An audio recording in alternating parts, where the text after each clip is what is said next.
السلام علیکم ویورز، جو آج کا ہمارا چیپٹر ہے وہ بہت ہی انٹرسٹنگ ہے کیونکہ یہ ایک ایسا ٹاپک ہے جو آپ کو ہر جگہ دیکھنے کے لیے ملے گا، اس لیے اس کے معنی جاننا اور اس کے بارے میں پڑھنا بہت ضروری ہے۔ تو چلیے اسے سٹارٹ کرتے ہیں۔ غزل عربی کا لفظ ہے، یعنی کہ یہ غزل ورڈ جو آپ کو ملتا ہے وہ عربی لینگویج سے ملتا ہے۔ اس کے معنی ہیں محبوب سے باتیں کرنا، عورتوں سے باتیں کرنا، یعنی کہ اگر آپ اس کے معنوں کو جاننے چاہو تو یہ ایک طرح کی کنورسیشن ہے جو لورز کے بیچ میں ہوتی ہے یا عورتوں کو لے کے کی جاتی ہے۔ وہ شاعری جسے غزل کہتے ہیں، اس میں بنیادی طور پر عشق کی باتیں بیان کی جاتی ہیں، یعنی اس میں عشق سے ریلیٹڈ کمیونیکیشن ہوتی ہے، لیکن آہستہ آہستہ غزل میں دوسرے مضامین بھی داخل ہوتے گئے، یعنی کہ جو اس کا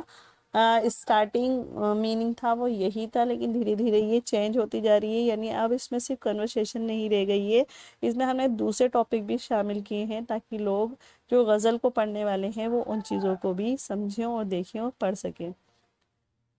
اور آج یہ کہا جا سکتا ہے کہ غزل میں تقریباً ہر طرح کی باتیں کی جاتی ہیں، یہی وجہ ہے کہ غزل اردو کی سب سے مقبول صنف سکن ہے۔ غزل کا ہر شعر عام طور پر اپنے مفہوم کے اعتبار سے مکمل ہوتا ہے، یعنی کہ جو غزل ہوتی ہے وہ اردو شاعری میں یا اردو ادب میں سب سے زیادہ پڑھی جانے والی یا فیمس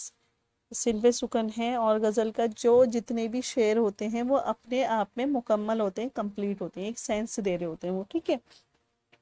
جس طرح سے غزل میں مضامین کی قید نہیں ہے، اسی طرح اشعار کی تعداد بھی مکمل نہیں ہے، یعنی جس طرح غزل میں پہلے جیسے کہ ہوا کرتا تھا یہ دو لورز کے بیچ کی کمیونیکیشن ہوتی تھی، اب نہیں ہے، اب ہم اس پہ کوئی بھی ٹاپک لے کر غزل کر سکتے ہیں۔ اسی طرح اس میں کتنے اسٹرینجر رکھے جائیں گے، کتنے اشعار ہوں گے وہ بھی فکس نہیں ہے۔ یوں تو غزل میں عموماً 5 یا 7 شعر ہوتے ہیں، یعنی کہ زیادہ تر یہ دیکھا گیا ہے یا تو 5 شعر ہوں گے یا 7 شعر ہوں گے، لیکن بعض غزلوں میں زیادہ اشعار بھی ملتے ہیں، لیکن جیسے جیسے ٹاپک چینج ہوا ہے اس میں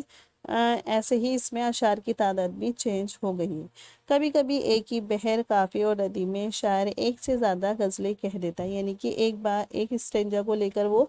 کئی چیزوں کو ایکسپلین کر دیتا ہے، تو ایسی غزلوں کو دو غزلہ، شے غزلہ، چہ غزلہ کہا جاتا ہے۔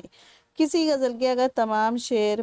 موضوع کے لحاظ سے آپس میں یکجا ہوں تو اسے غزل مسلسل کہتے ہیں، یعنی کہ اگر کوئی غزل آپ ایسی پڑھ رہے ہیں جس میں ہر ایک شعر ایک دوسرے سے کنیکٹ کرتے ہیں تو ایسی غزل کو مسلسل غزل کہتے ہیں، یعنی کہ جو کنٹینیوس ہے کسی ٹاپک کو لے کر۔